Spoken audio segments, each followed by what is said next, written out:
professor Dr. Alexandre. É com você. Obrigada. Muito obrigado. Quero agradecer a ADCE, Dr. D'Amico e colegas pelo convite. E é muito interessante podermos discutir aqui a Sofia, que é a sabedoria que o ser humano busca desde sempre. Não é? Os gregos já escreveram muito sobre isso. Em todos os grandes livros sagrados há menção sobre as pessoas sábias. No Antigo Testamento temos o relato de Salomão, conhecido por tantos de nós, não é? Os relatos, e que se dizia que a sua sabedoria era tão imensurável quanto a areia do mar. Não é? A questão é como atingir a sabedoria. Sabedoria que é muito mais do que conhecimento, não é? Sabedoria que é muito mais do que o cognitivo ou do que o racional, mas que envolve, sem dúvida nenhuma, a dimensão afetiva e a dimensão espiritual do ser humano. E é para discutir esse tema, que é um tema muito instigante, justamente nesse ano em que o FAS tem como lema a luz que ilumina a vida, que certamente não foi escolhido por acaso, mas foi também para fazer uma união com o Ano Internacional da Luz, que se comemora também nesse ano, que celebra um dos grandes avanços da física, né, da ciência, e que mudou a realidade do mundo, como nós conhecemos, devido a todo esse avanço científico e tecnológico. E nós temos também a luz aqui na sua dimensão espiritual e como se usa nas figuras de linguagem a iluminação, não é, dos grandes sábios, dos grandes pensadores. Então é com grande satisfação que eu coordenarei esse painel e passo já então de imediato a apresentar o nosso primeiro panelista, que é o pastor Batista Eduardo Bortolozzi. Ele é casado, pai de 2 meninas, foi jogador de futebol e aos 17 anos, antes de seguir carreira profissional, foi estudar teologia no Cemitério Batista de São Paulo. Fez vários cursos em Dallas, nos Estados Unidos, e desde então tem se dedicado a pastorear famílias. É escritor e palestrante internacional. Em São Paulo fundou 3 igrejas e desenvolveu diversos projetos sociais nas regiões mais carentes da cidade. Há pouco mais de 9 anos, recomeçou uma comunidade com 35 pessoas na cidade de Sorocaba, em São Paulo, onde também desenvolve vários projetos sociais através do esporte e das artes com crianças de bairros carentes e com meninos que foram retirados da família devido à violência doméstica. Foi uma das pessoas mais jovens e com menos tempo na cidade a receber o título de cidadão sorocabano pelos trabalhos prestados. Hoje, essa comunidade tem cerca de 2.000 pessoas e o objetivo principal é cuidar das famílias de forma integral. Com a palavra, então, o pastor Eduardo, que irá abordar os temas uma visão da natureza humana e uma visão do ser humano na sociedade. Bem-vindo. Muito boa tarde, meus amigos. É com grande alegria que eu estou aqui. Preferi ficar em pé, estou muito...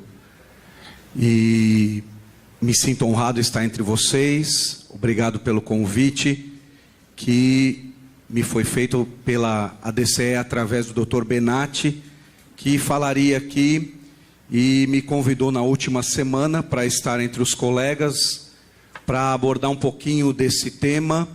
Devido à sua ausência, eu estava fora do país, ele também, e retornamos, e então ele pediu que eu viesse, e eu com muito prazer posso estar aqui entre vocês, abordar um pouquinho desse assunto tão importante, especial, e que eu vejo que é talvez uma das nossas maiores carências. Então eu preparei uma breve apresentação para dividir um pouquinho com vocês, já introduzindo que eu quero um pouquinho falar sobre a Sofia, sabedoria prática, que os grandes filósofos falaram que está relacionada à ação humana, diretamente às ações humanas, que é praticamente a área que eu mais atuo. Então quero, apesar de trazer um pouquinho de pano de fundo sobre isso, sobre a parte filosófica também, mas eu quero me deter nisso e poder dividir um pouquinho com vocês aquilo que a gente trabalha nessa direção. E como o doutor falou, eu fui jogador de futebol, me profissionalizei aos 16 para 17 anos e por isso também desenvolvo uma boa parte dos nossos projetos é feito através dos esportes, sempre com crianças e jovens e adolescentes de baixa renda, através do conhecimento, através da sabedoria, exatamente querendo trazer para eles um pouquinho mais do que isso. Então, eu quero dividir um pouquinho com vocês sobre isso, falar um pouquinho sobre o ser humano e a sabedoria, e começo, como já foi citado aqui, com um texto de Salomão, das Escrituras Sagradas, que diz que como é feliz o homem que acha a sabedoria, o homem que obtém entendimento, pois a sabedoria é mais proveitosa do que a prata e rende mais do que o ouro. Então, desde a antiguidade, a sabedoria é algo que nós perseguimos, que nós procuramos, tentamos a encontrá-la e de alguma maneira, e desde muito tempo atrás nós sabemos, e como já foi dito, os gregos que escreveram muito sobre sabedoria, e eu não vou me deter, até porque eu entendo que há muita gente especial aqui para falar sobre isso, mas o Aristóteles, na sua grande obra, famosa obra da Metafísica, falou que há 5 níveis de alcance de sabedoria, de conhecimento, e ele disse que são sensação, memória, experiência, a arte e a ciência. E ele também trabalhou bastante, nos falou muito sobre a sabedoria prática, que é o que eu quero me deter hoje aqui, nesse breve tempo que eu tenho, pensando um pouquinho que nós, no tempo que nós vivemos, e ouvindo o professor um pouquinho antes aqui também, vivemos dias muito difíceis, de muitos desajustes, e que esse alcance, através desses 5 tópicos de Aristóteles, é muito importante, mas sem ele ir para a prática, que eu quero falar um pouquinho disso, e desse antropólogo também, agora americano, que disse que a cultura, mais do que a herança genética, determina o comportamento do homem e justifica suas realizações. Para esse antropólogo muito conhecido nos Estados Unidos, ele disse que a cultura tem uma das grandes contribuições para o alcance da sabedoria, e nós sabemos que sabedoria não é tão somente conhecimento, ou acúmulo dele, ou até a cultura, mas que esse antropólogo americano fala que a cultura é uma das maiores contribuições para o alcance da sabedoria, que vem através, obviamente, da experiência. Falávamos no almoço que os judeus, por exemplo, eles não chamam os idosos ou terceira idade, ou como nós queremos, às vezes chamamos aqui de melhor idade, eles não chamam com nenhum desses nomes, eles chamam como a idade da sabedoria, dos sábios, que por suas experiências já alcançaram um nível um pouco maior de autoconhecimento e também de conhecimentos que agregam e levam à sabedoria.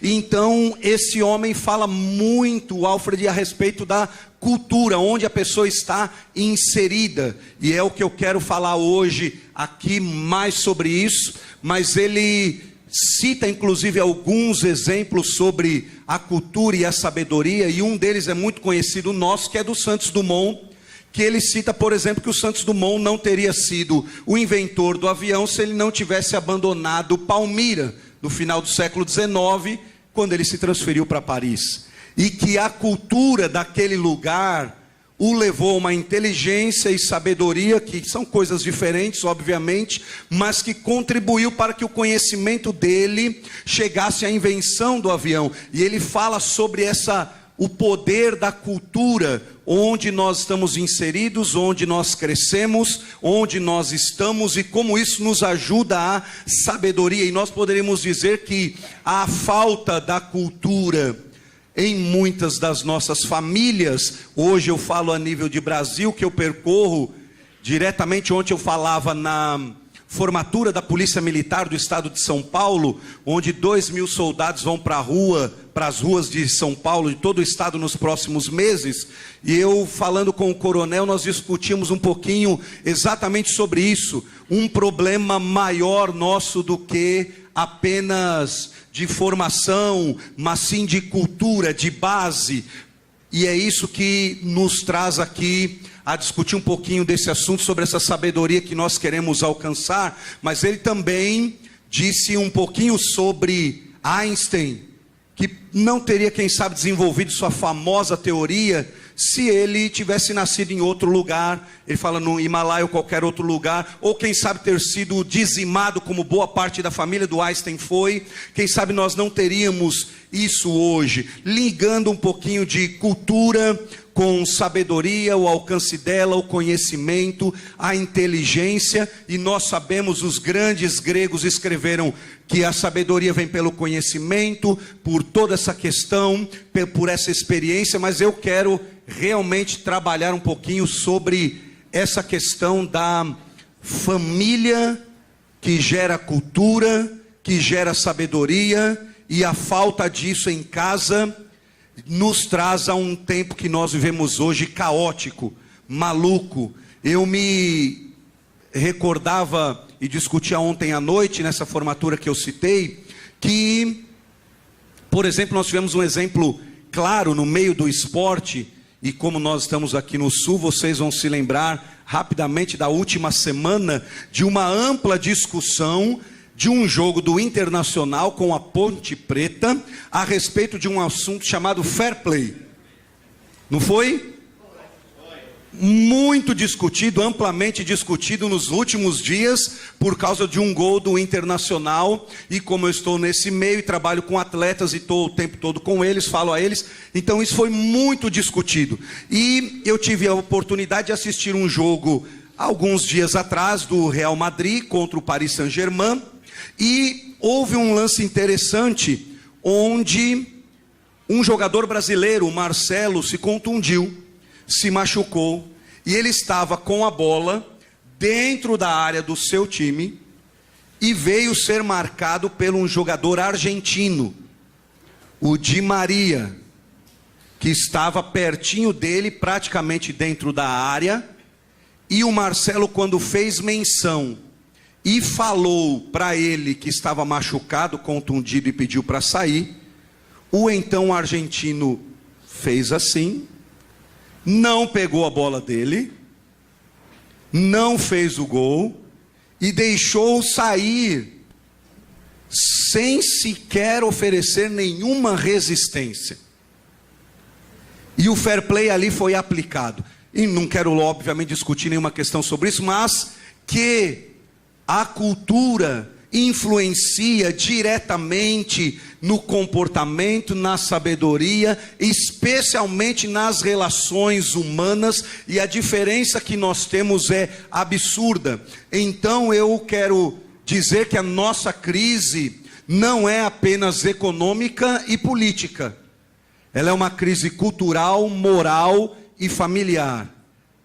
Apesar de ter muitas pessoas mais experientes que eu aqui, eu convivo o tempo todo com famílias, a maior parte delas, eu vou trazer alguns exemplos para vocês aqui, de baixa renda, e nós percebemos que um grande problema nosso é a falta cultural, moral e familiar, cujas três podem tornar uma pessoa um pouco mais sábia, um pouco melhor para o mundo, porque nós ainda temos pessoas que estão desenvolvendo e até buscando uma profissão sem ser felizes, porque elas estão pensando muito, boa parte dos nossos jovens, apenas no ganho, apenas de como isso lhe dará recursos. E aí nós então vivemos essa crise cultural, moral. E o que nós podemos fazer? E numa última pesquisa recente agora, que foi feita fruto de um trabalho de um programa americano no Brasil e na Inglaterra, com a ajuda de também alguns ingleses, eles identificaram as 10 principais faltas nas famílias brasileiras.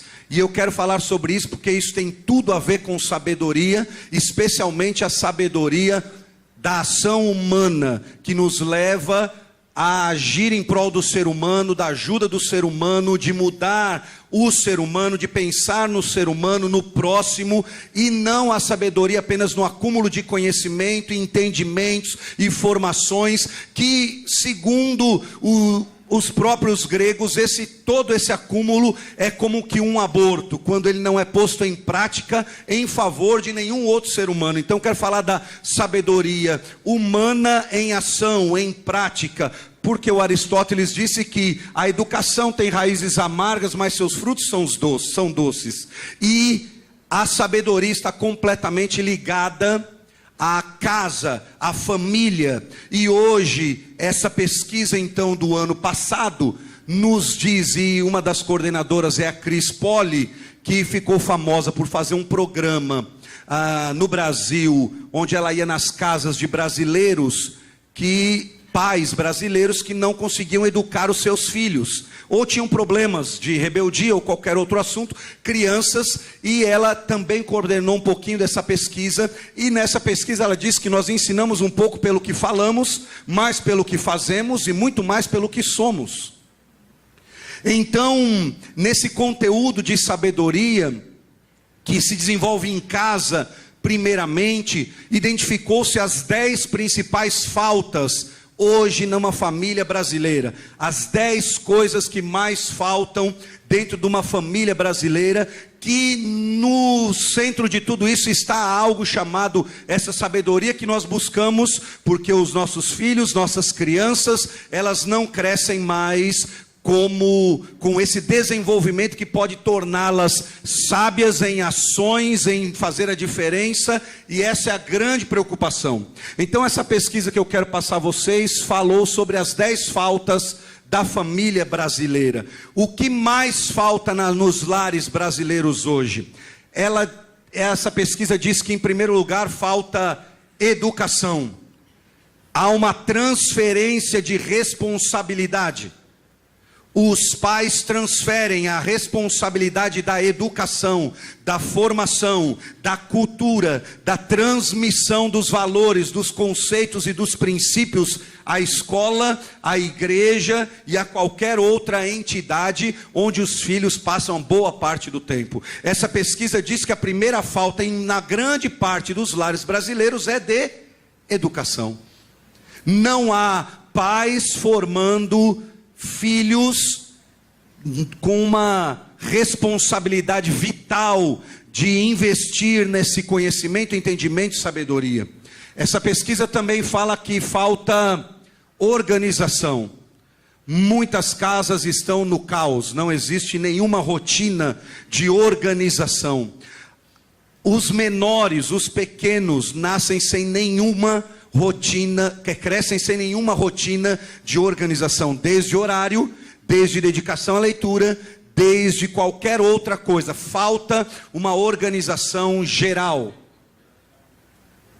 Essa pesquisa também diz que falta respeito, que começa com o casal, e que as crianças estão crescendo sem um senso de respeito ao ser humano, às autoridades e etc.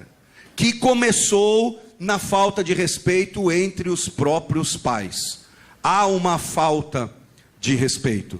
Eu fui visitar uma família que há poucos dias atrás, um dos seus filhos colocou fogo num morador de rua em São Paulo.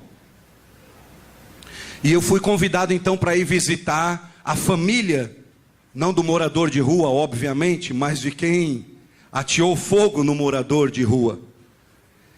E quando nós fizemos uma pesquisa e um trabalho com essa família, identificou-se total falta de respeito e uma família completamente em frangalhos, cheia de mazelas, de desequilíbrios, que começou na própria família. E essa falta de respeito, que também não gera cultura, que também não gera conhecimento, que também não gera entendimento e que geram filhos cada vez menos preocupados com o humano e mais preocupados com o ter, com as coisas. Outra coisa que se fala muito nessa pesquisa é a falta de cumplicidade, que não há parceria, prevalece o individualismo. Uma família tem 4 TVs, cada um seu celular, e ninguém faz nada mais em conjunto.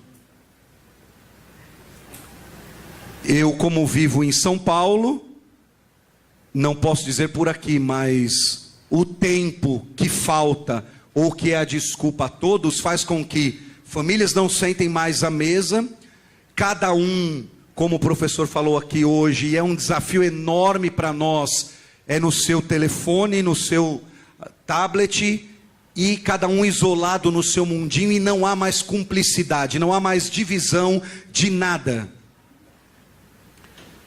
Falta de crescimento, por essas questões o amadurecimento é nulo, não há nenhum envolvimento mental e emocional. A gente trabalha um pouquinho com famílias que têm filhos, a minha esposa é psicóloga, e a gente tem um projeto com famílias que têm filhos com algum tipo de distúrbio, e principalmente quando uma família descobre esse problema, algum sintoma desse problema, a família muda para investir no desenvolvimento e no crescimento daquela criança, porque identificou um problema, uma falta, alguma questão que falta a essa criança. Mas quando não se descobre nenhuma falta, não se investe nada em crescimento, amadurecimento, envolvimento da família.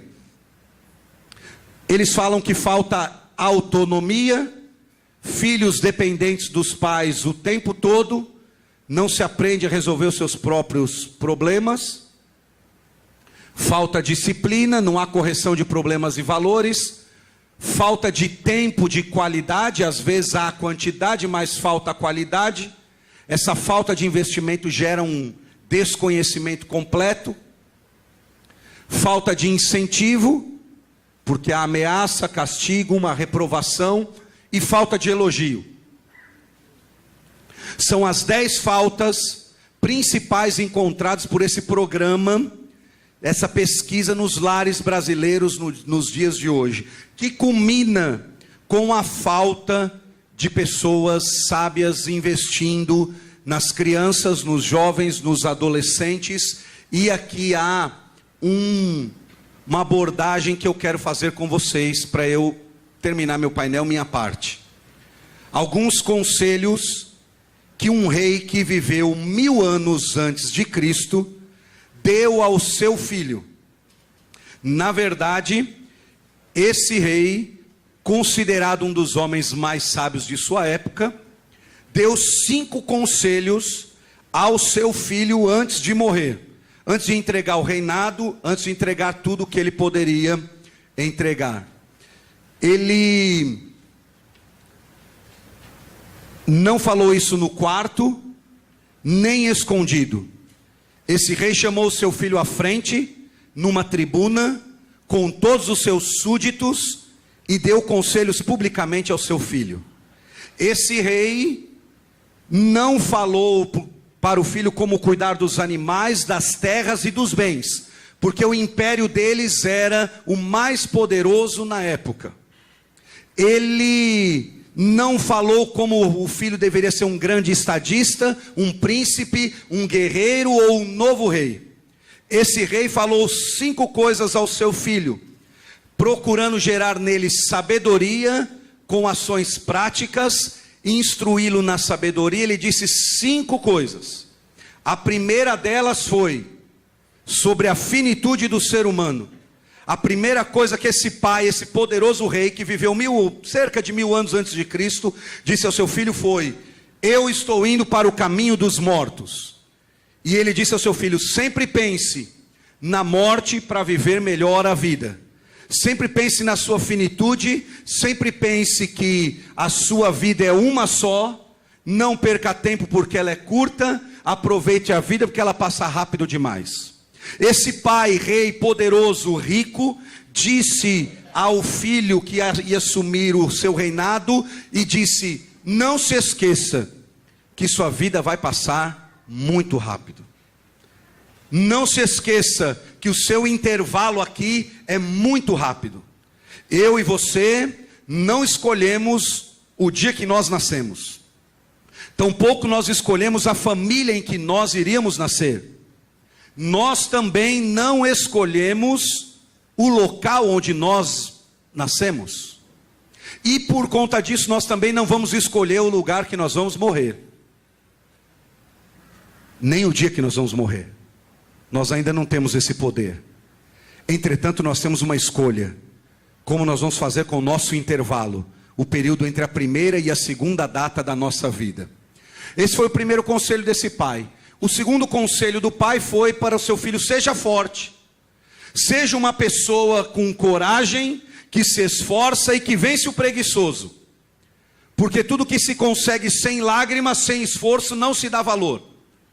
Esse rei, apesar de ser rico, poderoso, ter muitos bens, animais e terras, disse ao seu filho: não esqueça de ser um homem forte, esforçado e que não construa nada baseado na preguiça, porque a preguiça chama falência. E segundo Jesus Cristo, só os preguiçosos é que constroem na areia, porque os outros constroem na rocha. E esse pai disse para o seu filho: seja muito forte. Esse pai disse para o seu filho: seja homem. Não no sentido sexual da palavra, mas no sentido da honra, do caráter, porque o caráter é aquilo que ele é e aquilo que somos quando ninguém está nos vendo. Esse pai disse ao filho: seja homem. Esse poderoso rei. Esse poderoso rei disse: cuide de sua palavra e jamais transfira culpa. Preserve a sua honra cuidando de suas alianças. Esse poderoso rei disse ao seu filho: você está assumindo o cargo e seja homem.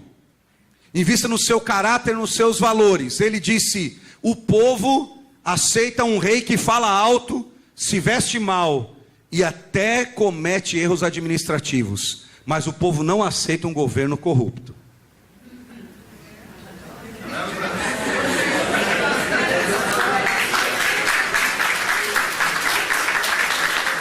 Esse rei disse ao seu filho, eu estou citando por incrível que pareça 1000 anos antes de Cristo, tá? Qualquer semelhança. Obrigado.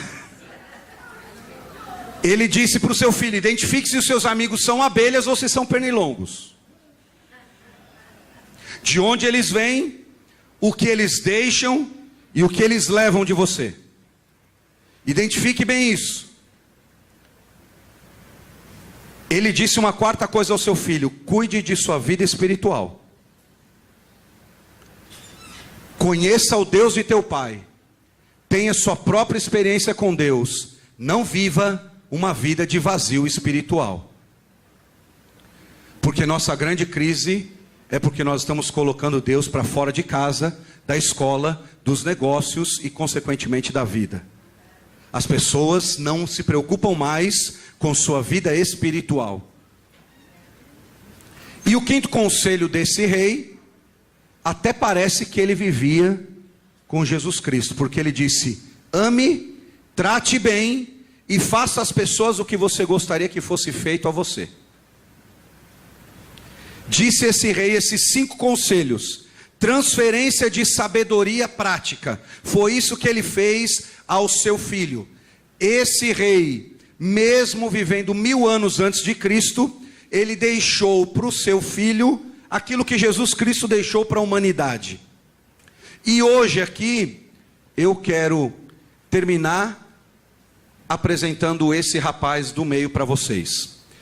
Ali estou eu e minha esposa Adriana, e eu quero terminar com a história dele, para já voltar e dizer para vocês quem foi esse rei. O nome desse rapaz ao meio é Severino Antônio de Jesus. Eu o conheci há provavelmente, para tentar ser o mais próximo possível, 21 anos atrás. quando eu estava numa pequena igreja e chegou um rapaz, ele, recém-chegado em São Paulo, de Pernambuco, mais propriamente dito de uma cidadezinha muito pequena no interior de Pernambuco. E ele chegou e procurou-nos na igreja e disse que estava morando numa comunidade, numa favela de São Paulo, ali próximo, e que tinha recém-chegado, não tinha trabalho, não tinha como sobreviver em São Paulo, e ele então me pediu que ele gostaria de uma ajuda para ficar em algum lugar, e se nós como igreja poderíamos acolhê-lo.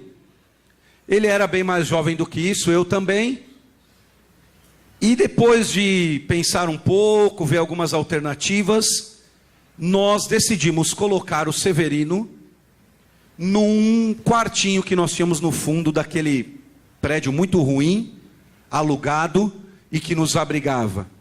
Ele não tinha nenhuma escolaridade, pouco sabia escrever o seu nome, a única coisa que sabia fazer era ser ajudante de pedreiro. Eu disse então, eu vou conseguir alguns empregos para você, e ele morou alguns anos, nesse quartinho sem banheiro, no fundo da propriedade que nós alugávamos. Um certo dia, eu era executivo de uma companhia de São Paulo, e consegui um trabalho para ele, na manutenção dessa companhia. E um certo dia eu fui almoçar, e havia uma separação entre o lugar onde almoçavam os executivos, as pessoas de escritório, onde almoçavam as pessoas da manutenção. Tocaram no restaurante, pediram para me chamar, e o Severino queria falar comigo. E me disseram: Eduardo, tem um rapaz da manutenção procurando você, e disse que é urgente, precisa muito falar consigo. Eu disse: vou lá. Eu saí, era o Severino, queria falar comigo. E ele disse assim para mim: eu quero lhe contar uma coisa. Quero que você seja o primeiro a saber que eu comprei um terreno e vou construir a minha casa. Eu disse: não acredito. Ele disse: é verdade. E eu quero que o senhor seja o primeiro a ir lá e conhecer. Eu disse: eu vou com muito prazer.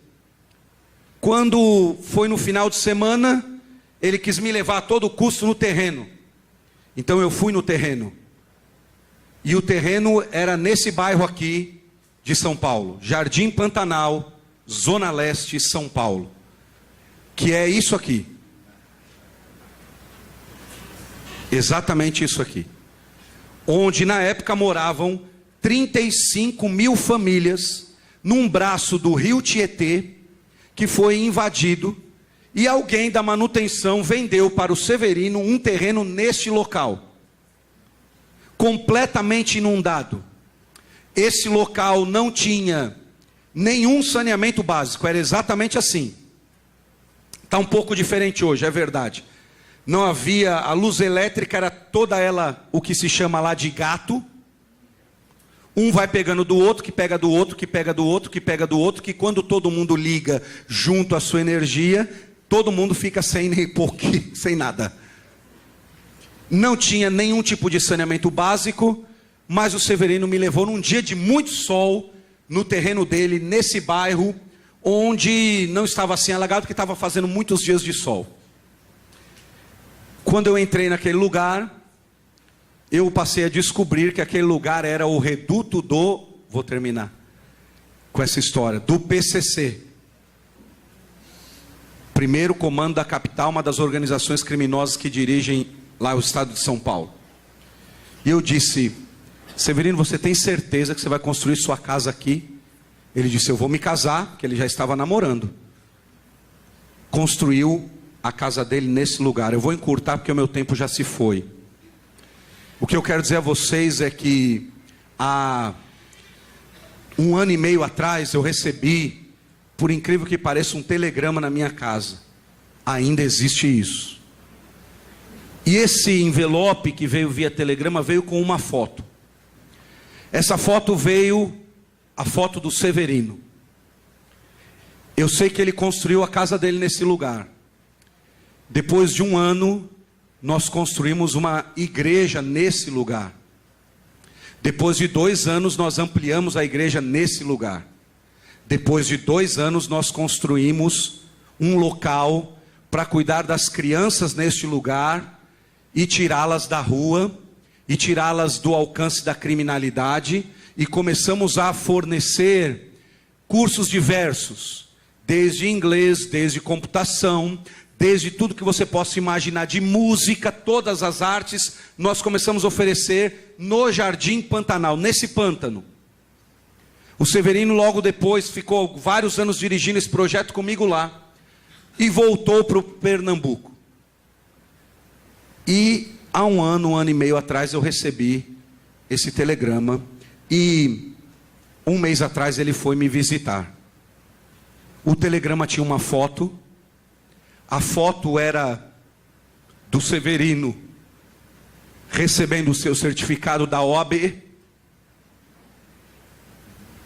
Hoje ele é juiz em Recife, Pernambuco. Desenvolveu um projeto extraordinário.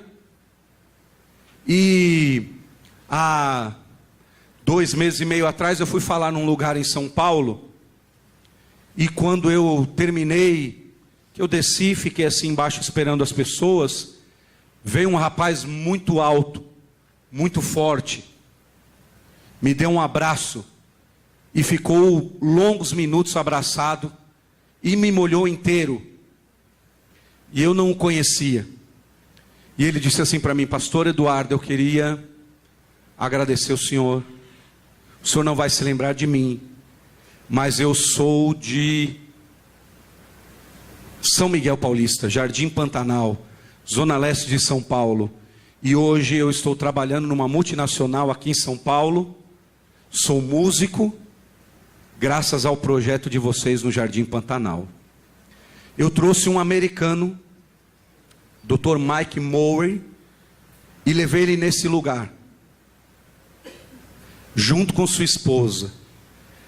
Esse homem chorou desde quando pisou os pés lá, quando saiu. E 6 meses depois, ele montou um prédio inteiro naquele lugar para atender essas crianças. O Severino Antônio de Jesus não tinha nenhuma sabedoria, nenhum entendimento, nenhum estudo, nenhum conhecimento. Hoje ele é juiz de direito. Passou na prova da universidade pública sem nenhuma ajuda que você possa imaginar. E graças a Deus, a sabedoria mudou a história dele e de muitos meninos como esse que eu falei a vocês. Porque eu acredito na sabedoria que é ação. O rei que disse ao seu filho esses 5 conselhos foi Davi, cujo filho foi Salomão, citado já aqui hoje, como considerado um dos homens mais sábios do mundo. Nas crônicas e nos reis, livros das escrituras sagradas, estão os 5 conselhos de Davi a Salomão, que Salomão encerra uma parte de sua vida dizendo isso. Então eu entendi que nessa vida o que a pessoa pode fazer é procurar ser feliz e viver o melhor que puder. Que a sabedoria que Deus lhe deu se transfira a investir em outros, entre aspas, menores, porque só cultura nos torna pessoas que discriminam, nos torna pessoas que ficam preconceituosas, mas unida à ação, a todo entendimento, a sabedoria tem o poder de transformar pessoas. É nisso que eu creio. Obrigado pela oportunidade. Deus os abençoe.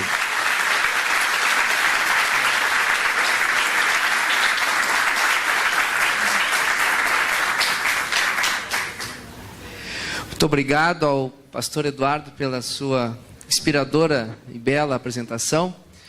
E agora eu chamo o mestre budista Lama Padma Santen.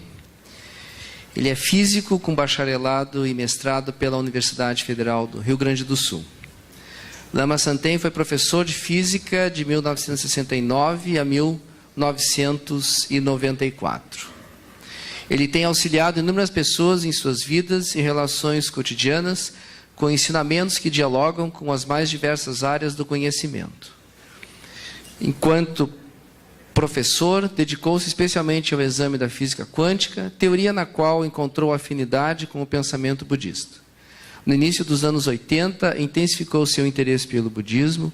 Em 1986, fundou o Centro de Estudos Budistas Bodhisattva. Em 1993, foi aceito como discípulo por Shagdu Tuku Rinpoche, e em 1996 foi ordenado lama, títulos que significa líder, sacerdote e professor. Em Viamão, que é cidade vizinha onde reside, está situada a sede do Instituto Caminho do Meio, Centro de Estudos Budistas Bodhisattva, entidade que dirige. Com vocês, o Lama Padma Sante. Então, boa tarde a todos. Queria agradecer a oportunidade. A gente estava comentando antes assim, eu venho aqui como um lama budista dentro de uma comunidade cristã, né? Então eu me sinto muito feliz também de estar aqui com esse convite, né? Então esse tema do aprofundamento da questão humana, né? Como que o budismo traz isso, né? Eu estava ouvindo o pastor falar também, né? Ele lembrando assim das múltiplas vidas, ou seja, a gente não escolhe onde nasce, né? Não escolhe quando nasce, não escolhe os pais, né? Também a gente não escolhe a morte, no momento da nossa morte, a gente não escolhe isso, né? Então essa é uma visão muito profunda, assim. Ela dialoga bem com a visão budista também, né? Nós temos essa sensação, assim, o que nós somos verdadeiramente ultrapassa a nossa condição do corpo, né? Então a nossa vida é uma vida além da vida e da morte, né? Então esse é um ponto importante. Isso conecta diretamente com a questão espiritual. Essa é a questão, assim, né? Então o professor estava me perguntando também como que ele via como é que foi a minha transição, né? Como é que eu vi essa conexão, por exemplo, do pensamento da ciência ou da física, de onde eu vim, né? Como é que isso conecta com o próprio pensamento espiritual? Como é que isso se conecta, né? Então eu estava explicando para ele que quando a gente estuda a ciência, é muito importante a gente estudar a história da ciência também. É natural, assim, a gente termina se interessando por isso, né? Então a gente estuda a história da ciência, e a história da ciência é a história do avanço das visões. Então nós vamos ampliando a nossa visão, vamos agregando conhecimento. Agora, isso pode ser olhado também sob o ponto de vista filosófico, não apenas pelo agregar de novos conhecimentos e novas visões sobre o mundo, mas isso traz uma questão profunda. Como que as visões antigas, elas nos satisfaziam? Como que as visões antigas nos enganaram por tanto tempo? Então isso conecta na questão espiritual, né? É muito parecido isso. Por exemplo, nós vivemos como as famílias, que o pastor estava lembrando, né? As famílias, na visão budista, elas vivem dentro de bolhas de realidade. Aquilo é a realidade que eles vivem. É como se eles não vissem outro jeito de viver. É parecido com a situação da ciência também. Porque a gente olha o mundo, a gente olha a Terra plana, olha a Terra como o centro do universo. E aquilo foi visto desse modo por centenas de anos, ou milhares de anos. E aparentemente aquilo estava perfeitamente explicado, né? Isso não é também uma visão que se restringe à visão católica, né? Na visão budista também. Aí depois, o ano de 2002 foi um ano interessante para mim, porque houve esse encontro, uma organização budista suíça me convidou para ir à Índia e dar ensinamentos de física para os monges que estavam concluindo a sua formação lá. Então, a partir dessa iniciativa do Dalai Lama de estabelecer uma educação secular em todos os âmbitos, também para os monges, né? E eles sabiam que eu era físico, né? Me convidaram. Aí eu fui, tive 3 meses lá na Índia encontrando os monges. Isso foi um momento muito interessante, porque eu pude ouvir deles, que eram meus alunos. Aí todo dia eu tinha o tema, eu dava por escrito, dava exercício para eles. né? Aí depois eu corrigi, que ele tinha um bocado de testes e provas para corrigir, assim. Aí eu trouxe essa visão também da física quântica, né? Até um dos professores associados ao Dalai Lama foi lá, fotografou meu quadro, assim, aqueles temas todos, né? Ele achou aquilo muito interessante. Aí uma das provas, o aluno colocou assim: na visão tradicional budista, o universo, ele é o Monte Meru ao centro, 4 continentes menores ao redor, e um grande oceano cheio de grandes seres míticos, assim. Então essa é uma ideia, assim, a gente podia dizer bíblica, de um tempo muito anterior, assim, uma imagem de terra plana, né? Aí ele fundiu isso com a noção da ciência. A ciência já teve muitas visões, quem sabe ela volta a essa. Né? Para o cientista isso é muito estranho, assim, né? A gente acha isso muito estranho. Você imagina Monte Meru no centro, 4 continentes, oceanos com ilhas, e aquilo é muito estranho, né? Mas essa é uma visão que, para eles, associado aos textos antigos, aquilo faz sentido, né? Faz sentido. Então, esse é o sentido das bolhas de realidade. Nós também estamos presos a bolhas de realidade, né? Então, essa questão para mim foi muito profunda, assim, muito tocante, né? Então, durante um tempo eu tive vários universos que andavam paralelos. Tinha o universo da ciência, o universo da espiritualidade, o universo do meio ambiente, das questões ambientais também. Elas pareciam que não se conectavam totalmente, né? Mas num certo momento, quando a gente entende essa questão das bolhas, como que a gente se engana, né? Como que a gente cria realidades e fica preso a essas realidades, existe uma naturalidade de ação dentro dessas realidades, né? Então, o Giordano Bruno, por exemplo, ele teve um nascimento espiritual. Ele viu além da bolha. A noção de universo incluía como que um véu em volta da Terra, que era o céu. O Giordano Bruno rasgou esse véu e olhou através do céu e viu as galáxias, as estrelas, viu o universo infinito. Dentro dessa visão de Giordano Bruno, aquilo não era a ciência, aquilo era visão espiritual. Ele viu Deus maior do que se imaginava na época. Ele foi tomado de um fervor espiritual. Ele terminou nunca recuando desse fervor, o que levou ele à morte. Então é muito interessante que essas convicções, elas são tão fortes para as pessoas que elas não abdicam disso, elas são capazes de matar ou morrer dentro das suas visões de mundo, né?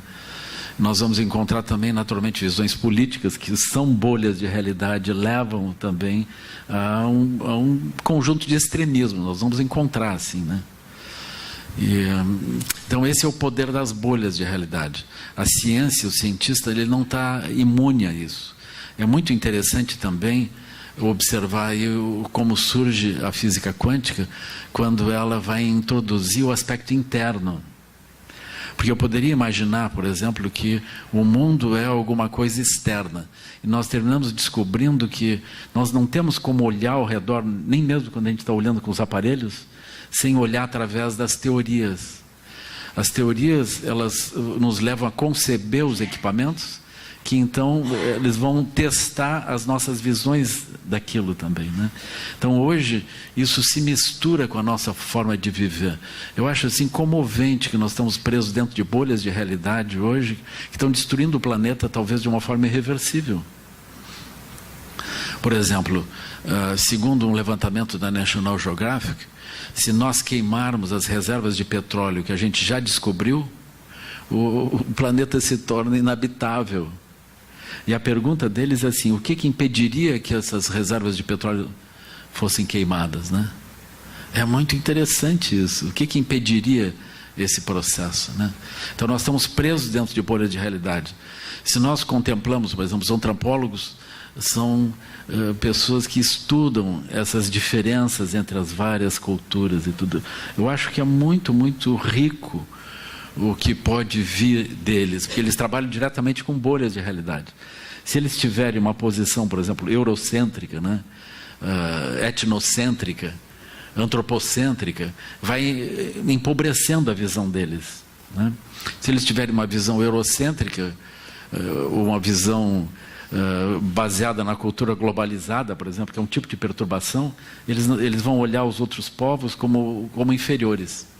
Mas se nós olharmos, por exemplo, os povos nativos, que ainda representam culturas vivas aqui dentro do nosso país, a gente vai ver que eles têm culturas de 15 mil anos, eles estão vivos, e a cultura deles não colocaria em risco o planeta.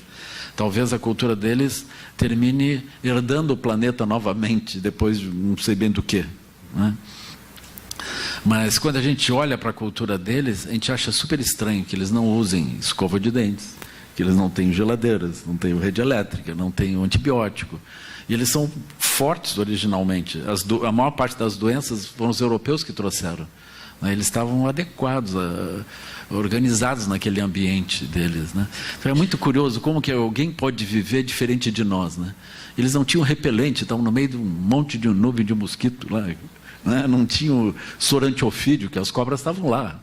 Como é que é possível viver desse modo? Eles não tinham armas de fogo, não tinham facas. E eles viviam no meio das onças, dos animais, eles viviam da caça. Então é muito interessante assim. Os antropólogos, eles vão trabalhar com essas visões. Então eles vão trabalhar com as bolhas. Nós estamos acomodados em um tipo de bolha. Isso é um verdadeiro perigo, porque a gente talvez não saiba como sair disso, e a nossa bolha está esgotando as possibilidades da vida no planeta, e nós não temos como interromper simplesmente. Se a gente for introduzindo regras, a gente vai pulando por cima das regras, né? Uns exemplos maravilhosos é a Volkswagen hoje, né? Um exemplo acabado disso, tecnologia alemã, dentro da visão eurocêntrica, é um absurdo o que eles fizeram, mas eles simplesmente fraudaram as regras ambientais e produzindo carros poluentes que estavam fora das normas. Eles fraudaram, encontraram um jeito de simular a obediência às normas. Então é uma coisa curiosa, porque eles são civilizados, não é? Nós não somos aqui brasileiros, né? Eles vêm aqui e nos explicam como é que as coisas são, né? É como também a FIFA, né? A FIFA veio aqui na época do Campeonato Mundial no Brasil, veio dar assim, lições de moralidade de como que a gente faz. Essas pessoas estão, eu não vou dizer todos presos, mas estão perto de serem presos, né? É assim, né? É muito curioso isso. Então são bolhas de realidade, as pessoas ficam presas dentro de universos, e esses universos, eles justificam as ações. É uma coisa muito comovente, né? Eu fico assim feliz de ver o trabalho do pastor, né? Acho muito desafiador, muito maravilhoso também essas vitórias que é possível, né, de ajudar as pessoas. E essa transição de visão, como aconteceu com o Severino, né? É uma transição maravilhosa de visão, assim. Ele está vivendo numa outra realidade que não a realidade onde ele chegou. É um outro mundo que ele foi encontrando, assim, né? Então essa transição é o nosso desafio. Então nós não somos, esse é um ponto interessante, assim, nós não somos as pessoas que a gente pensa que é, dentro das bolhas que a gente pensa que são as realidades. A gente nem vê as bolhas, a gente simplesmente vive ali dentro e pensa, eu sou tal coisa. Na visão budista nós não somos isso, né? Na visão budista nós somos como um ser divino. Esse ser divino, ele está além de vida e morte, e ele constrói as realidades com os seus próprios olhos. Aí vem uma noção que a gente vai chamar, que eu acho que é uma das tradições orientais, né, que é a noção de karma, que eu acho que ela não tem, assim, com essa expressão, ela não tem dentro das tradições cristãs, mas ela representa, por exemplo, estruturas internas nossas que se reproduzem múltiplas vezes nas nossas próprias ações. Elas tingem o nosso olhar, elas condicionam a nossa forma de ver. No caso da ciência, a gente poderia dizer as teorias, né? Então, o pessoal olha sempre através de teorias. Ela tem dificuldade de ver. Isso se reflete, por exemplo, sobre a medicina, sobre a educação, diretamente, né? Por exemplo, hoje nós estamos sobre o primado da visão econômica. A gente poderia dizer que isso é um karma também, né? Assim, mas isso surge como se fosse uma bolha de realidade. Hoje parece que é uma modernidade, a visão econômica é tudo, mas ela não é. Então o Dalai Lama, por exemplo, ele vem e diz, o que sustenta o mundo é a compaixão. A gente diz, o Dalai Lama é assim, está viajando, né? O que sustenta no mundo é economia, né? Claro, um monge vai falar da compaixão, mas aí ele diz, cada um de nós nesse grupo aqui está aqui porque alguém teve compaixão por nós, nos cuidou. Não é como Severino, né? Severino está lá, é juiz, porque alguém cuidou dele em algum momento. Então isso é maravilhoso. E cuidou sem objetivo econômico. Então, nenhum pai fica anotando quanto que está gastando para cobrar quando o filho, enfim, é juiz. Assim, ninguém vai fazer isso. Então, o que sustenta o mundo é isso. Quando surge uma catástrofe, como é que nós resolvemos isso? As pessoas se solidarizam e usam a compaixão para sustentar as coisas. É assim. Quando veio a crise econômica 2008, 2009, a população começou a ajudar, através dos governos, as organizações econômicas que precisaram de socorro. As organizações que ficam filtrando, que ficam classificando as pessoas se podem emprestar dinheiro ou não podem, essas precisaram de socorro das pessoas, né, dos governos. Curiosamente, quando os governos a seguir tiveram dificuldades, as organizações econômicas olharam para os governos e não sabiam se eles eram confiáveis para emprestar dinheiro. Mas eles emprestaram para as organizações. É muito comovente isso. Então a compaixão é efetivamente o que sustenta o mundo. O restante do jogo, esse pode ser um jogo econômico se quiser, mas se falhar a economia, a solidariedade ela surge imediatamente e nós estabelecemos um tecido social a partir da solidariedade, né? Isso é espiritualidade, né? Para nós não é possível olhar para as outras pessoas e imaginar que nós estamos separados, né? Então a espiritualidade é isso, nós transcendemos as regras de jogo e somos capazes de ultrapassar nossas bolhas de realidade. Aí nós nos olhamos desse modo mais elevado, mais amplo, né? Mas se nós não somos essa individualidade que surge dentro das bolhas, né? Esse é um ponto muito interessante. Eu tenho também muitas vezes encontrado audiências que estão ligadas a grandes organizações, né? E as pessoas todas de grandes organizações, elas poderiam ser, elas têm fundo espiritual, elas têm uma habilidade de olhar a vida de uma forma, focando a sustentabilidade, etc. Mas eles estão jogando um jogo dentro de uma bolha. É como se eles não pudessem alterar isso, né? Então eu vejo também uma rotação dessas pessoas. Eles estão dentro das organizações, daqui a pouco eles estão saindo. O caminho natural para eles é também consultoria, né? Eles saem e começam a dar consultoria em outros lugares. Eles começam a ampliar a visão deles, né? Mas eles não se sentem também felizes ali dentro. Eu tenho visto executivos assim importantes, e eles dizendo: eu tenho pouco tempo com meus filhos, eu viajo muito, eu passo muito tempo no tráfego, eu tenho dificuldades, assim, né? É uma coisa muito curiosa, porque são as pessoas que chegaram lá, dentro de uma visão globalizada, eles concluíram tudo, fizeram todos os pós-doutoramentos, viajaram por vários lugares, dominam várias línguas, ganham altos salários, compram o que eles precisam, viajam para onde eles querem, mas eles não têm tempo para a família, eles têm uma série de dificuldades. Então é assim. Então, nessa bolha onde nós estamos, as pessoas como Severino, por exemplo, eles estão mal. As pessoas que estão lá em cima também estão mal. O jogo, ele não vai produzir essa felicidade. Essa felicidade, ela vem de uma outra dimensão. Ela vem de uma dimensão interna, que quanto mais acelerados nós tivermos dentro das bolhas, executando nossas identidades de relação, identidades artificiais, mais distanciados nós estamos do mundo espiritual. Parece difícil realmente a gente estar em algum lugar e poder olhar de uma forma mais ampla, né? Aí vem essa questão novamente, enfim, o que nós somos, né? O que há aí dentro, né? Essa é uma questão importante. Na visão budista existem vários níveis de trabalho espiritual. Existe o trabalho espiritual que a gente vai chamar assim do bloco -1, que é as pessoas que têm um impulso de causar mal aos outros como se fosse vantajoso para si. Então tem toda uma classificação. Esse grupo é super numeroso, pessoal. É super numeroso. Inclui políticos, isso está independente de classe de renda também, como vocês têm visto, né? Existe um mundo que eu acredito que é a base da sociedade organizada, que a gente chamaria de bloco 0. A gente busca a felicidade, a gente busca a saúde, busca o equilíbrio, busca a harmonia, busca a paz. Esse é um grupo super importante, porque ele é a base de todo o crescimento espiritual. Existe um grupo grande, que é o bloco 1, que é quando as pessoas se deram conta, como aqui foi trazido pelo pastor, nós nascemos e morremos. A gente poderia adicionar, a gente trabalha muito durante a vida, mas não vai levar coisa alguma do que fizer. Nós podemos deixar boas coisas, mas as nossas propriedades, elas não são grandes coisas para deixar. O que a gente puder fazer de bem para os outros, isso é uma boa coisa.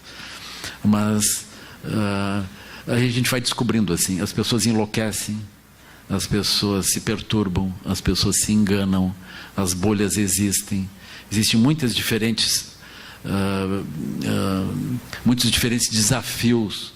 Os nossos filhos, eles apresentam desafios, os nossos maridos, esposas e pais e mães, eles apresentam desafios, a gente pode não conseguir ajudá-los.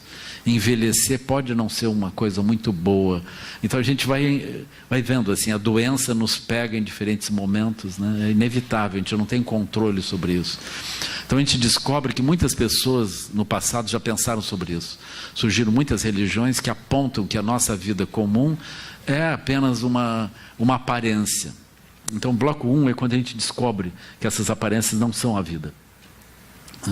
A gente também descobre que há como que uma unidade.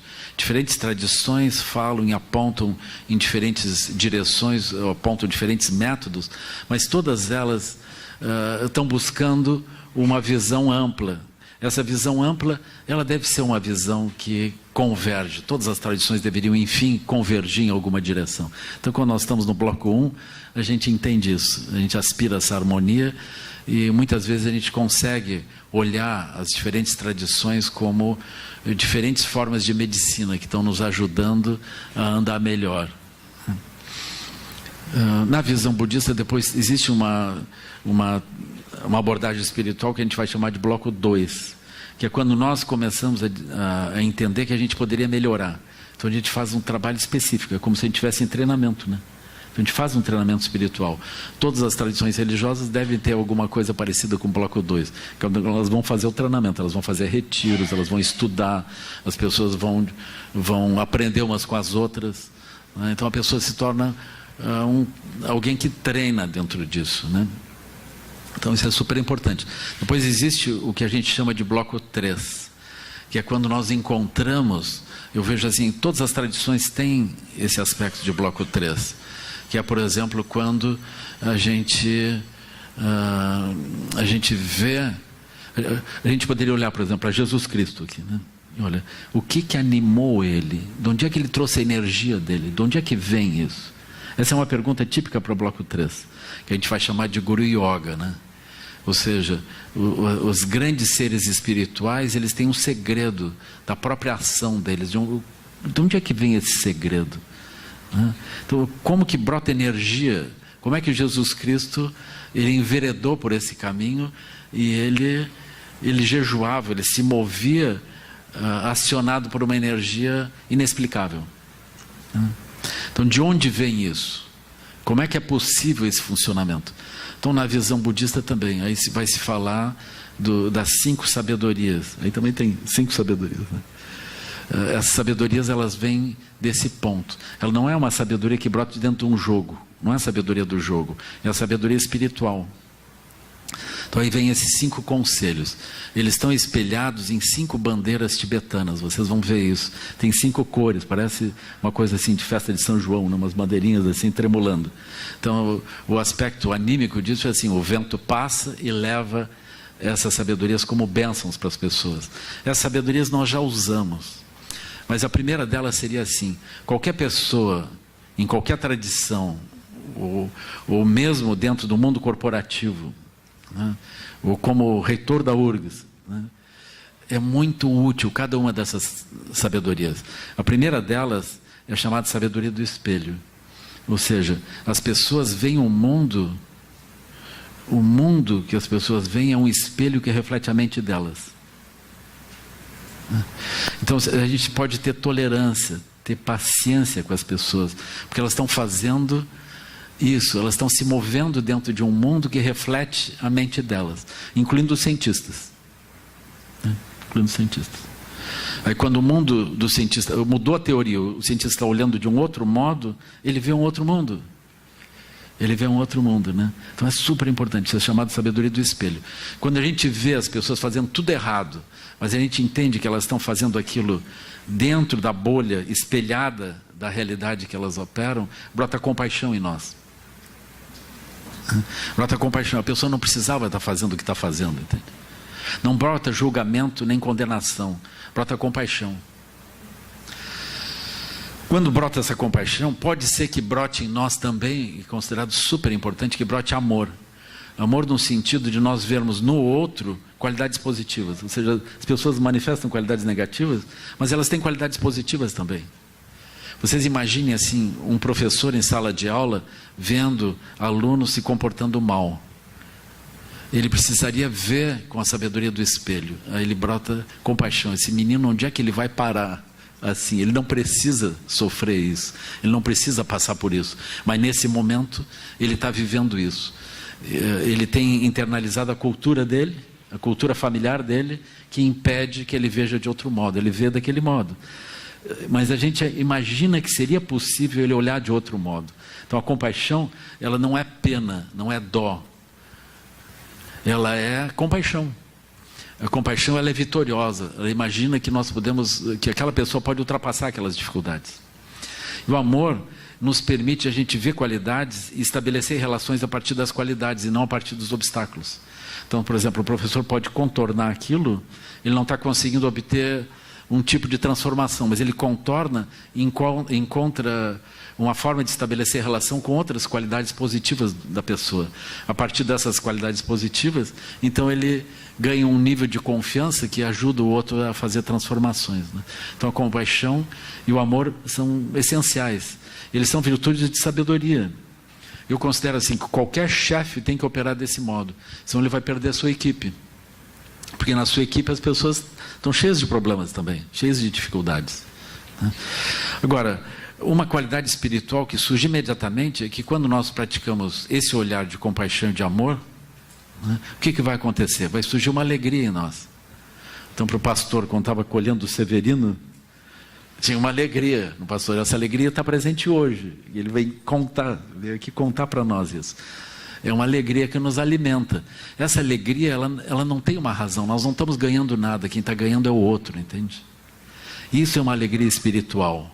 Essa alegria espiritual, ela começa a revelar as qualidades e começa a revelar o segredo dos grandes seres espirituais. Eles se movem eles são movidos por essa alegria.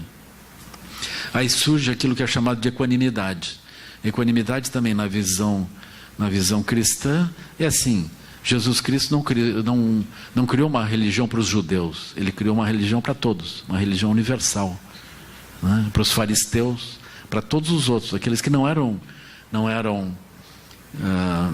propriamente judeus, né? Mas eles eram seres humanos. Então isso caracteriza uma religião universal. Isso é equanimidade. Então nós olhamos em todas as direções.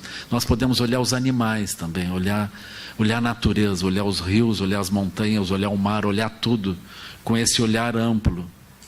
Nós vivemos totalmente em rede. Nós não somos seres humanos. Só na bolha humana limitada que nós pensamos que nós somos seres humanos. Nós somos totalmente integrados. Nós podemos dizer que nós somos células dentro de organismos mais amplos. Células que pensam de um certo modo. Nós não conseguimos viver sem os outros seres. Se nós quisermos dizer de uma forma muito dura, nós não conseguimos viver sem causar morte dos outros seres. Isso é muito grave. Nós não temos como viver, mesmo tomando água, só comendo folha verde. Vocês olhem bem para um pé de alface quando começarem a tirar as folhas do pé de alface. O pé de alface pode não gostar daquilo, né? Ele tem ideias próprias, assim, né? Uma vez eu vi uma foto de um chinês olhando para um filhote de cachorro. Eu fiquei chocado, porque ele estava comprando o cachorro para levar para a panela, né? E nós olhamos para os cachorros com outro olhar, né? Agora, também talvez eles olhem para nós assim, a gente olhando para um pé de alface, assim, né? E o pé de alface se encolhendo assim. Mas a gente vê, na visão budista existe aquilo, o Salistamba Sutra, né? Que é o sutra da semente de arroz. Então o arroz é colocado no chão, ele nasce, e a semente some, tem uma vida extraordinária. Então a vida é algo que está em tudo, a vida é espiritual. A vida não é o ser humano, a vida é a vida. É alguma coisa muito extraordinária. A vida, por exemplo, ela está nas nossas células. As nossas células pensam. Elas tomam decisões, elas nascem e morrem. O nosso organismo, ele sobrevive assim, longamente às nossas células. Nossas células morrem em quantidade enquanto que o organismo segue. Nós temos uma vida dentro de nós. Além do mais, dentro de nós tem muitas células que não são humanas. E é essencial que a gente tenha essas células para poder se manter vivo, né? Então é muito extraordinário. A vida é alguma coisa muito incrível. Então nós nos mantemos vivos a partir da vida. A vida é alguma coisa misteriosa, ela não é uma coisa banal, é uma coisa misteriosa. Ela em si já é espiritual, né? Então a gente vai olhando isso, né? Aí tem um tema que é muito interessante, isso é a sabedoria do espelho, né? Mas tem a sabedoria, por exemplo, da igualdade. Eu vou passar elas meio rápido porque o tempo está esgotado, né? Então a segunda sabedoria é a sabedoria da igualdade, que é essencial para a família, por exemplo, e para todo mundo que pretende ser vitorioso em meio ao mundo. Por exemplo, a sabedoria da igualdade é assim: o que acontece com o filho acontece para nós, não é com ele, acontece conosco. É assim, isso é igualdade, entende? O que acontece com os rios, o que acontece com os animais, com os outros seres, acontece conosco, né? Nós olhando as crianças na rua, as crianças que estão mal, se fosse algum filho nosso, nós parávamos com o carro naquela hora, na contramão, onde fosse, de botava a criança para dentro do carro e tomava uma providência imediata, assim, né? Mas nós passamos, né? Nós passamos, assim. Isso é muito doloroso, assim, né? Isso é muito doloroso. A gente não tem a sabedoria da igualdade propriamente. Mas se a gente tiver a sabedoria da igualdade, o mundo está resolvido, entende? Agora, quando a gente é capaz de ultrapassar um pouco a nossa limitação da bolha e acolher os outros, isso surge um sorriso, uma energia dentro de nós que se amplia. Isso é um segredo espiritual. A sustentação da nossa energia no espiritual, ela vem também da sabedoria da igualdade, né? Aí tem a sabedoria discriminativa. Ela vem do silêncio. Então esse é um ponto que também conecta com a ciência. Por exemplo, quando a gente não sabe alguma coisa, a gente silencia. Se a gente continuar operando com a base da nossa mente no conjunto de pressupostos, ou nas teorias, nos referenciais, ou nos níveis kármicos que a gente está atuando, quando a gente olhar de novo para a coisa, ela fica igual, ela brota do mesmo jeito. Aí vem a questão da meditação. Na visão budista, por exemplo, o silêncio mais profundo significa eu poder ultrapassar a bolha, ultrapassar o que eu já sei. Então é uma coisa curiosa, né? Porque o que eu sei é um tipo de ruído que perturba a minha possibilidade de ver adiante do que eu sei. Então os cientistas, por exemplo, para avançar, eles precisariam poder silenciar mais e mais. Então o segredo da sabedoria está no silêncio, mas o silêncio que possa nos levar além do que a gente já sabe, né? Esse é o segredo, né? A gente vai chamar sabedoria primordial. Então, na visão budista, o Buda foi até esse ponto do silêncio além das marcas, das limitações. Eu acredito que todos os grandes visionários, todas as grandes tradições espirituais, elas surgiram de um silêncio. As pessoas conseguiram olhar as coisas além das fixações que elas tinham, fixações culturais, ambientais, familiares, etc. Elas foram capazes de olhar além disso. Então, essa é uma especialidade, nós podemos silenciar. Jesus Cristo se retirava também, ele também meditava. A gente não sabe como é que era a meditação dele, né? A gente pode imaginar que fosse alguma coisa assim, que através desse silêncio ele mais facilmente pudesse olhar de forma profunda as coisas e assim ajudar os seres a verem o que os seres não podiam ver, né? Então esse é o que nós vamos chamar de sabedoria primordial. Primordial por quê? Porque dentro desse silêncio só tem o mundo espiritual, não tem esses referenciais comuns. Então de lá brota a visão compassiva, né? É assim. E o tempo acabou, né? E eu vou só mencionar as outras 2 sabedorias das 5, né? A quarta sabedoria corresponde à sabedoria da ação no mundo, fazer as ações que vão resultar em coisas positivas e não fazer ações que vão resultar em sofrimento. E a quinta sabedoria, que é a sabedoria chamada de Dharmata, que é assim, a sabedoria daquilo que nós verdadeiramente somos, né? Uma vez perguntaram para o Dalai Lama, porque o Dalai Lama tem um livro que chama O Dalai Lama Fala de Jesus, né, que é uma conferência que ele deu, um conjunto de conferências que ele deu numa organização cristã. Eu acho que foi um mosteiro cristão europeu que convidou ele. Ele falou de Jesus, né? Aí perguntaram para ele se ele encontrasse Jesus, o que ele perguntaria para Jesus, né? Aí ele disse: se eu encontrasse Jesus, eu perguntaria: como é que é Deus? Então essa é uma pergunta maravilhosa, assim, né? Ou seja, como é que é aquilo que a gente pode ver quando nós estamos olhando com a visão pura? Quando nós ultrapassamos as visões das bolhas, das nossas limitações, como que a gente pode ver aquilo que é inominável, né? Como os judeus diriam, né? Ein Sof, né? Aquilo que não tem nome. Como é que, se eu nomear, eu limito, né? Como é que eu vejo? O que eu vejo quando vejo? Então isso é a sabedoria de Dharmata. Para nós, a nossa vida seria inútil se a gente chegar ao final da vida e a gente não puder aproximar isso, né? Então, se a gente tiver muitas vidas, que em algum momento dessas muitas vidas a gente consiga atingir essa meta, que a gente não perca esse objetivo, que é ver a face de Deus, né? A face mais profunda, a face que brota quando o nosso olhar, enfim, é puro, né? Então essa é a quinta sabedoria. Então eu agradeço a vocês, desculpe o tempo alongado aqui também.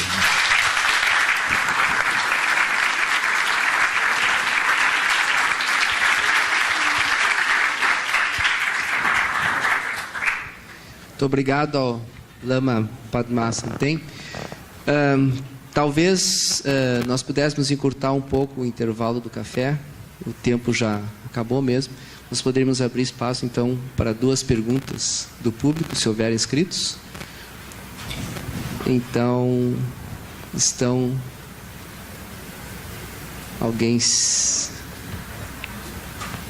Por favor. Eu ia perguntar o seguinte... Tenho ouvido o nobre conferencista, o Lama, a diagnosticar muitas coisas, muitas mesmo, dando espécies de sabedorias e etc. Agora, me parece que isso seria um diagnóstico. E agora, qual seria o remédio? Já que se falou também em Jesus Cristo, que alguém poderia perguntar quem é Deus a ele, o que ele poderia responder? Jesus Cristo. Vamos fazer mais uma pergunta. Fazemos mais uma pergunta e depois as respostas. Eu vou fazer um comentário e não é uma pergunta, é um comentário. Que sirva de lição para todos nós. Se nós perguntarmos para um pai, para os filhos de uma família, escreva uma carta falando sobre o teu pai. Com certeza, cada um dos filhos vão escrever uma carta diferente. O meu pai, bastava um olhar e eu já sabia o que meu pai queria. Talvez o outro filho vai dizer: meu pai precisava me puxar a orelha para me andar pelo caminho certo. Nunca vão existir, para se chegar ao pai, um só caminho. Nunca os filhos serão completamente iguais, né? Sempre as famílias serão compostas por filhos diferentes, caminhos diferentes para se chegar ao pai. Os comentários, então, por favor.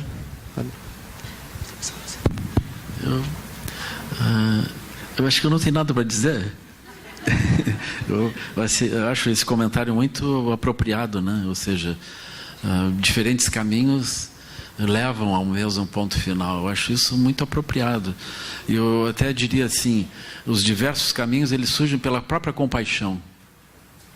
Na visão budista, esse aspecto ele brota, se diz assim, é como se houvesse, tem o Buda primordial, O Buda primordial, a imagem do Buda primordial é o silêncio. Só que é um silêncio vivo. E é um silêncio que tem potencial de manifestação. Agora, dentro desse silêncio vivo, esse silêncio vivo ele está em todas as pessoas. Todas as pessoas são inseparáveis desse silêncio vivo. Não tem como a gente... No budismo isso está completamente claro. Isso também, se a gente fizer uma análise, por exemplo, para a visão darwiniana, ou para a visão lamarckiana, que é menos conhecida, né? Que ela é mais próxima da visão budista, mas ela também é evolucionista. A visão lamarckiana ela é diferente da visão darwiniana, porque a visão darwiniana é como se ela fosse, a evolução viesse por acaso. E a visão de Lamarck, ela dialoga com a visão contemporânea hoje. Porque, por exemplo, se eu tiver bons pensamentos, hoje os cientistas conseguiram ver que as estruturas do cérebro se alteram a partir disso. Então existe uma dimensão espiritual profunda, que é a dimensão que vai definir se eu vou ter bons pensamentos ou não, né? Mas quando eu tenho bons pensamentos, tem uma modificação do hardware. A minha estrutura se modifica. Então isso é super importante. Então existe uma evolução. Agora, eu posso optar, eu tenho uma liberdade básica que me define como que eu vou construindo as realidades, né? Então as próprias espécies, elas vão evoluindo, os seres vivos evoluem, os insetos, os vírus vão evoluindo, as bactérias vão evoluindo, elas têm um comportamento lamarckiano também, elas fazem escolhas e o corpo delas muda. Então é muito interessante ver isso. Assim, a vida inteira, isso é explicado pelo Buda como ele chama originação, ele vai usar a palavra originação. Originação é surgimento das coisas, as coisas vão surgindo. Então, aí tem uma diferença em relação ao pensamento original, assim, das tradições reveladas, que é como se o mundo tivesse ficado pronto em algum momento, né? Na visão de budista, o mundo está constantemente se refazendo. Mas eu acho que se a gente fizer uma releitura das tradições, o mundo está se refazendo o tempo todo. É assim, né? Eu considero que o Papa, ele deu essa liberdade agora, recentemente, né? Quando ele vem trazer essa pergunta: como é que as pessoas veriam a família, né? Como é que as pessoas hoje veriam a família separada, como é que é vista, né? Então eu considero isso super importante. Por quê? Porque ele está atribuindo às pessoas um nível de sabedoria, né? Esse nível de sabedoria nós temos. Nós temos esse nível de sabedoria. Enquanto que a gente poderia imaginar que esse nível de sabedoria é só os grandes seres espirituais que têm. Eu considero que o Papa trouxe isso para nós. Ele trouxe essa responsabilidade de novo. Ele nos atribuiu isso, né? Eu acho uma grande libertação isso, né? Maravilhoso, assim. Então nós temos esse aspecto espiritual profundo. Então esse aspecto espiritual profundo é o que vai nos permitir entender o Buda, que é chamado Buda da compaixão, que é Chenrezig. Então Chenrezig, ele é como se fosse, eu sempre associo isso à imagem de Jesus Cristo também, né? Que assim, é como se ele tivesse a função de chegar às pessoas do jeito que as pessoas estão. Então, ainda que todos tenham o aspecto mais profundo espiritual dentro deles, toda a vida tenha, a vida parece que não tem consciência disso, né? Ela perdeu a consciência disso. Então é necessário que venha um Buda que assuma a cara que as pessoas tenham e escute as pessoas. Então isso é chamado aquele que ouve os sons do mundo. Então ele vai lá, ele ouve o som do outro falando. Ele vai responder dentro do que o outro fala. Ele vai ajudar o outro a caminhar desde o lugar onde ele está. Aí surgem infinitas tradições religiosas. Surgem as tradições a partir do ponto, né? Por exemplo, o Severino, ele poderia nesse momento dizer: eu aprendi alguma coisa, né? Aí ele começa a explicar o que aconteceu com a vida dele. Aí surge um caminho que talvez outras pessoas possam trilhar, né? É assim, então nós temos essa capacidade. Todos os seres têm a capacidade de sair do ponto onde estão e andar. Então cada um de nós já é um mentor, com a sua caminhada vai construindo um caminho, assim, né? É assim, mas nós todos vamos andando em direção ao mesmo ponto.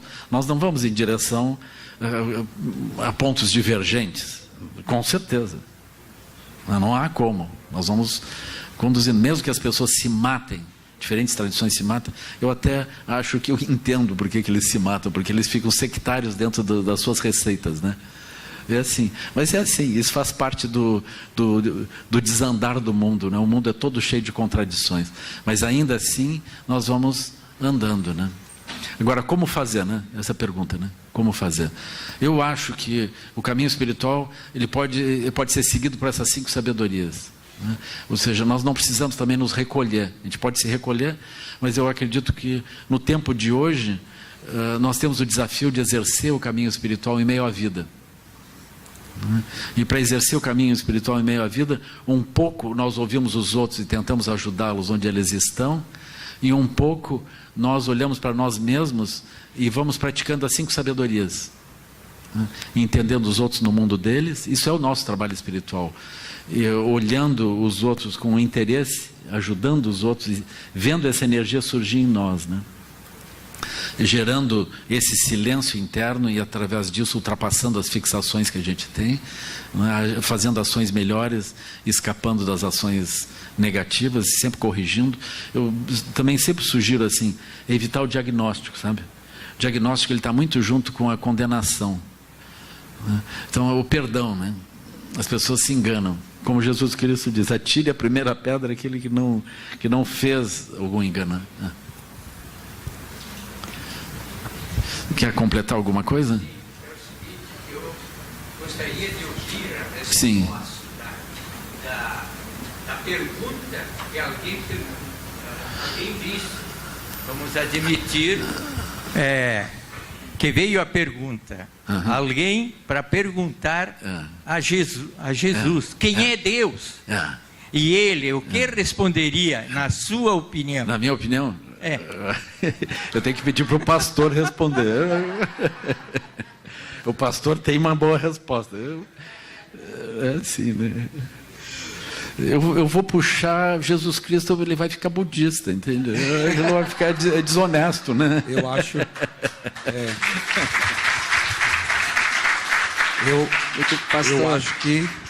Eu acho que Jesus diria o que ele diz que está na Escritura: quem vê a mim, vê o Pai. Boa coisa. Isso é uma boa resposta, né? Uma boa resposta. Eu acho que ele diria isso, né?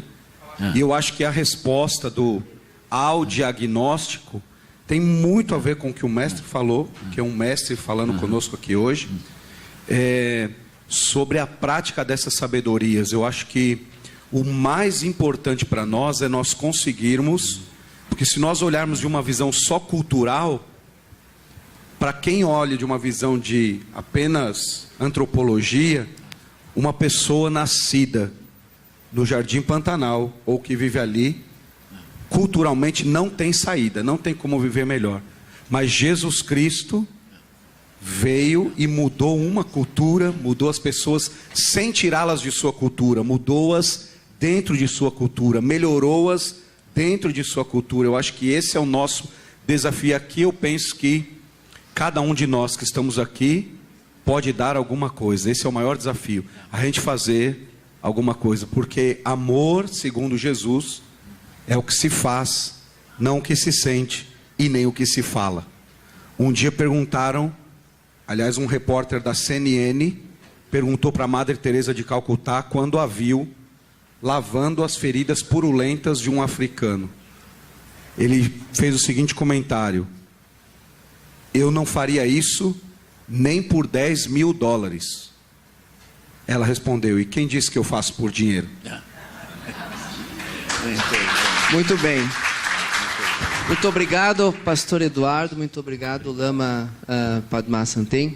Tenho certeza que há muitas perguntas nos corações de todos os que estão aqui, mas elas ficam então para a reflexão desse maravilhoso painel que discutiu a sabedoria prática, o amor e a compaixão. Muito obrigado a todos.